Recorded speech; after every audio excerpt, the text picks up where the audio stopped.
تو وہ ہم نے کیونکہ اس پر نوٹس لے لیا، ہم نے اس کے اوپر کارروائی شروع کر دی ہے۔ اب سوال یہاں پہ یہ اٹھا ہے کہ کیا لارج جو پرائیویٹ کمپلینٹ فائل ہو جائے اس کے بعد کیا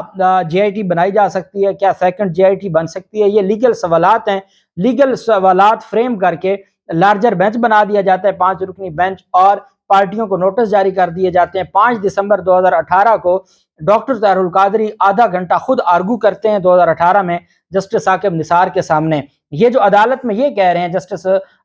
جو 7 رکنی بینچ ہے اس کے سامنے، یہ جو بات آج بار بار کی جا رہی تھی، یہ غلط بیانی ہے کہ جناب کیس کی سماعت شروع ہوئی اور ادھر سے جو ایڈوکیٹ جنرل پنجاب ہیں وہ آئے، انہوں نے بیان دے دیا، اس کے بیان کی روشنی میں کیس کو نمٹا دیا گیا۔ یہ غلط ہے۔ آدھا گھنٹہ 30 منٹ 5 دسمبر 2018 کو ڈاکٹر طاہر القادری نے ذاتی حیثیت میں بطور مظلوم فریق کے جسٹس ثاقب نثار کے سامنے آرگومنٹس کیے تھے اور ان کے سامنے سارے فیکٹس رکھے کہ نئی جے آئی ٹی بننا کیوں ضروری ہے، کس طریقے سے ظلم ہوا، اور ڈاکٹر طاہر القادری نے یہ بتایا تھا کہ جو ہمارے گواہ پہلی جے آئی ٹی کے سامنے پیش ہوتے تھے ان کو تھریٹ کیا جاتا تھا، ہراساں کر کے واپس بھیج دیا جاتا تھا، ان کی تو بات سننے کو کوئی تیار نہیں تھا۔ جب اس وقت جو جے آئی ٹی بنی تھی، جو ملک کا وزیر اعظم ہے وہ اس میں ملزم ہے، جو صوبے کا وزیر اعلیٰ ملزم ہے، صوبے کا پولیس سربراہ اس میں ملزم ہے، تو کیسے صوبے کا وزیر داخلہ ملزم ہے، وزیر قانون ملزم ہے، تو کیسے ہمیں انصاف ملتا؟ یہ ساری باتیں ڈاکٹر طاہر القادری نے بتائیں۔ اس کے بعد عدالت نے جب ایڈوکیٹ جنرل پنجاب سے پوچھا تو ایڈوکیٹ جنرل پنجاب نے کہا جی پنجاب حکومت کو کوئی اعتراض نہیں ہے، پنجاب حکومت بنا دیتی ہے جے آئی ٹی، اس وجہ سے وہ بیان ریکارڈ ہوا۔ یہ تمام شریف خاندان کے وکلا بھی اور تمام ملزمان کے وکلا کمرہ عدالت میں موجود تھے۔ اگر ان کو یہ لگتا تھا، چیف جسٹس امیر بھٹی صاحب نے کہا کہ اگر ان کو یہ لگتا تھا کہ یہ معاملہ درست نہیں ہو رہا، وہ کہتے کہ بھلے آپ اس کو ڈسپوز آف کر دیں، ہمارے اعتراض آپ اس میں لکھ دیں کہ ہمارا اعتراض ہے کہ اس سٹیج پر یہ جے آئی ٹی نہیں بن سکتی، اور آپ جو الاؤ کر رہے ہیں on the basis of the statement of advocate general Punjab, یہ غلط ہے۔ چیف جسٹس امیر بھٹی صاحب نے کہا کہ 5 ججز کے سائن ہیں، آپ سب کے حاضری لگی ہوئی ہے اور کوئی ایسا آبجیکشن نہیں لگا۔ اب امیر بھٹی صاحب نے کہا آپ کے پاس 2 ریمیڈیز تھیں، کیونکہ انہوں نے سیکشن جو 11 ہے ریس جوڈیکاٹا کا، ریس جوڈیکاٹا یہ ہے، سی پی سی کا سیکشن 11 ہے کہ جب 2 پارٹیوں کے درمیان ایک کاز آف ایکشن پر، ایک میٹر پر، دونوں کے درمیان ایک معاملہ عدالت فائنلی ڈیسائیڈ کر دے، بھلے وہ ڈسمس کر دے یا ڈکری کر دے، فائنلی ڈیسائیڈ کر دے، دوبارہ وہی پارٹیز اسی کاز آف ایکشن پر عدالت میں نہیں آ سکتی۔ انہوں نے کہا کہ یہ جو معاملہ تھا وہ فائنلی ڈیسائیڈ ہونے کا تھا میرٹ کے اوپر۔ منصور عوان صاحب نے کہا کہ یہ فائنلی ڈیسائیڈ نہیں ہوا اور اس وجہ سے جو سپریم کورٹ کا معاملہ ہے وہ ریس جوڈیکاٹا نہیں آئے گا۔ اس پر امیر بھٹی صاحب نے 2 بڑے اچھے سوالات پوچھے۔ ایک انہوں نے کہا کہ ریس جوڈیکاٹا یہ ہے کہ سیم کورٹ میں آپ دوبارہ دائر کر سکتے ہیں یا نہیں کر سکتے، وہ معاملہ آپ کا تھا سپریم کورٹ میں۔ اگر آپ کو یہ لگتا ہے کہ سپریم کورٹ کا فیصلہ درست نہیں تھا یا سپریم کورٹ کے فیصلہ نہیں تھا یا وہ بائنڈنگ نہیں تھا، تو آپ سپریم کورٹ میں درخواست دیتے اور کہتے جناب کہ جو پہلا آپ کا فیصلہ ہے کیونکہ وہ ریس جوڈیکاٹا کے تحت نہیں آتا، وہ میرٹ پر فیصلہ نہیں تھا، اس وجہ سے ہم نے دوبارہ آپ کو ہی درخواست دی ہے۔ آپ کا فورم تھا سپریم کورٹ۔ یہ کبھی ایسا نہیں ہوا کہ سپریم کورٹ ایک معاملے کو ڈیسائیڈ کر چکی ہو اور اسی معاملے پر آپ نیچے ہیں اور آپ کہیں جی کہ ریس جوڈیکاٹا میں ورڈ استعمال ہوا ہے کہ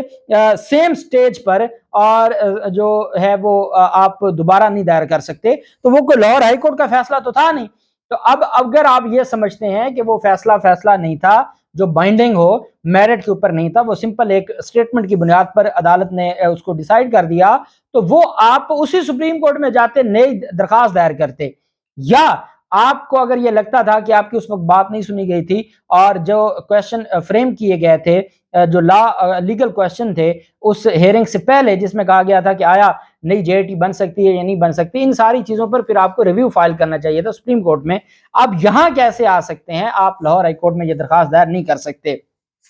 اس پر جسٹس شہزاد جو ملک شہزاد صاحب ہیں، انہوں نے ایک مثال دی کہ میرے خیال میں ایسا ہے کہ 2 فریق تھے، اے اور بی، اب پراپرٹی کا مالک تھا سی، اور اے بی کے خلاف کرتا ہے جی کہ یہ جو پراپرٹی ہے یہ بی میرے نام پہ نہیں کہہ رہا، حالانکہ بی مالک نہیں تھا۔ تو وہ اے دعویٰ دائر کرتا ہے، بی آ کے اس میں سٹیٹمنٹ دے دیتا ہے اور وہ کہتا ہے جی مجھے کوئی اعتراض نہیں ہے دعویٰ دائر ہونے پر۔ تو کیا سی کی حد تک وہ بائنڈنگ ہوگا؟ یہ ملک شہزاد صاحب نے کہا کہ معاملہ تھا ملزمان کا اور مظلوم کا، مظلوم کہتے ہیں جی JIT بننی چاہیے، ملزمان کو JIT سے پرابلم ہے۔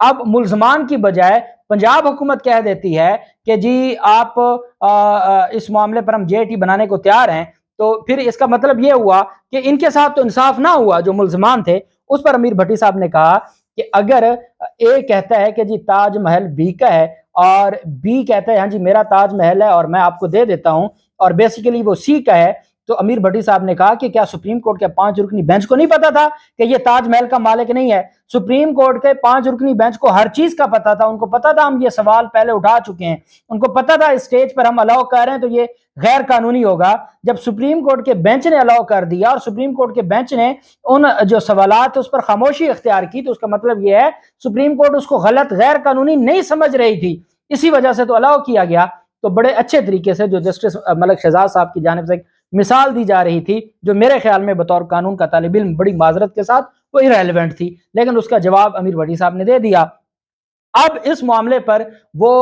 بار بار ریس جوڈیکاٹا کے جو آج پرنسپل عدالت کے سامنے رکھ رہے تھے، سپریم کورٹ کہتے تھی کہ پہلی بات یہ بتا دیں کہ ریس جوڈیکاٹا کا جو پرنسپل ہے اس پر ایک بات، ہاں مرزا وقاص رؤوف صاحب نے بڑی پیاری بات کی ہے۔ انہوں نے کہا کہ آپ کے پاس موقع تھا، سپریم کورٹ میں ایک کیس تھا، سپریم کورٹ میں آپ کی حاضری لگی ہوئی ہے، آپ نے وہاں پر ایک معاملے کو نہیں اٹھایا، تو جو ڈاکٹرائن آف اسٹاپل ہے، اسٹاپل سے مراد یہ ہے کہ آپ نے کوئی بیان دے دیا بعد میں آپ اس سے مکر نہیں سکتے، تو اس کا مطلب ہے آپ کی خاموشی یہ بتا رہی تھی کہ آپ نے رضامندی ظاہر کی تبھی ڈسپوز آف ہوا، تو کیا ڈاکٹرائن آف اسٹاپل اب نہیں لاگو ہوگی کہ جو آپ سپریم کورٹ میں اعتراض اٹھا سکتے تھے، آپ نے سپریم کورٹ میں اعتراض نہیں اٹھایا، تو اب آپ اسٹاپ، اب آپ کے اوپر پابندی قانون نے عائد کر دی ہے کہ آپ دوبارہ اس معاملے کو نہیں اٹھا سکتے جب آپ کے پاس پہلے موقع تھا اور آپ نے نہیں اٹھایا؟ اس کا جواب بھی کوئی نہیں تھا۔ بہرحال چونکہ وقفے کے پہلے جو 12:30 بجے دوبارہ سماعت ہونی تھی، اب اس کی سماعت کا وہاں حالات ایسے تھے کہ جب 12:30 بجے میں دوبارہ گیا تو اندر داخل نہیں ہونے دیا گیا، اور اب میں رابطہ کر کے آپ کو بتاؤں گا کہ وقفے کے بعد دوبارہ سماعت ہوئی ہے یا نہیں ہوئی۔ 1.5 گھنٹہ سماعت ہوئی، اس میں جو سوالات تھے مزید بحث کے لیے عدالت نے 12:30 بجے کا کہا تھا کہ وقفے کے بعد ہم سنیں گے۔ 12:30 بجے جو وقفے کے بعد اگر تو سماعت ہوئی ہے تو اس کی جو تفصیل ہوگی وہ بھی میں آپ کو بتاؤں گا، نہیں ہوئی تو جو تاریخ ہوئی ہوگی وہ بھی میں آپ کو بتاؤں گا۔ لیکن ایک بات کلیئر ہے کہ بھلے آپ جو وکیل لے ہیں لیکن یہ آپ کی درخواست قابل سماعت نہیں ہے، اور آج ہڑتال کے دن اتنے کروشل جو باہر سچویشن ہے اس کے باوجود اگر 7 رکنی بینچ بیٹھ کر آج سن رہا ہے تو مجھے امید ہے کہ انشاءاللہ اب امید پیدا ہو گئی ہے کہ اب یہ جو بینچ ہے یہ انشاءاللہ انصاف دے گا اور یہ درخواست ناقابل سماعت ہوگی۔ مزید جو تفصیلات ہوں گی آپ کے ساتھ شیئر کروں گا۔ اللہ پاک پاکستان کا حامی و ناصر ہو۔ بہت شکریہ۔ اللہ حافظ۔ پاکستان زندہ باد۔